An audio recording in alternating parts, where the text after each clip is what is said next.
बिस्मिल्लाहिर्रहमानिर्रहीम। अस्सलाम वालेकुम दोस्तों, नहर के करीब गांव में एक कुम्हार रहता था जिसका नाम लाल दीन था।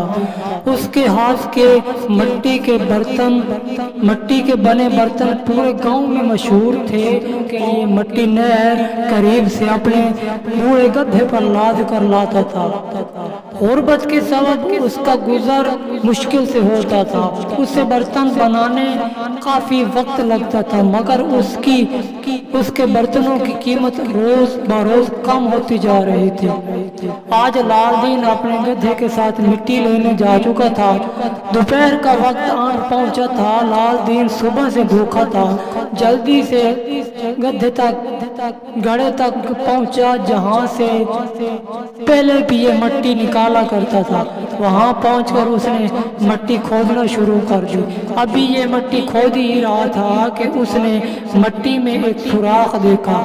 उसने सुराख को मजीद खोदा तो सुराख बड़ा होता गया और सुराख के अंदर से निकलने वाली रोशनी ने उसकी आंखें खोल दी। उसकी आंखों को खैर करने वाली रोशनी हीरों की थी।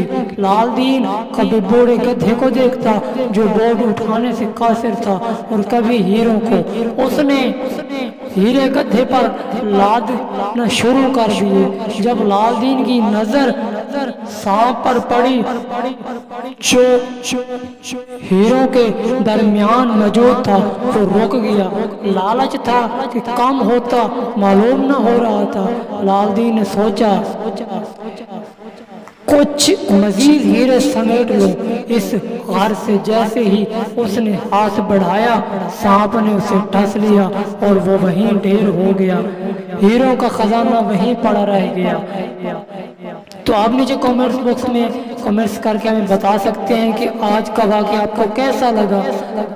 मज़ीद इस तरह की अच्छी वीडियो देखने के लिए हमारा यूट्यूब चैनल लाजमी से सब्सक्राइब कर लें। मिलते हैं नेक्स्ट वीडियो में, तब तक अपना ख्याल रखिएगा। फी अमान अल्लाह।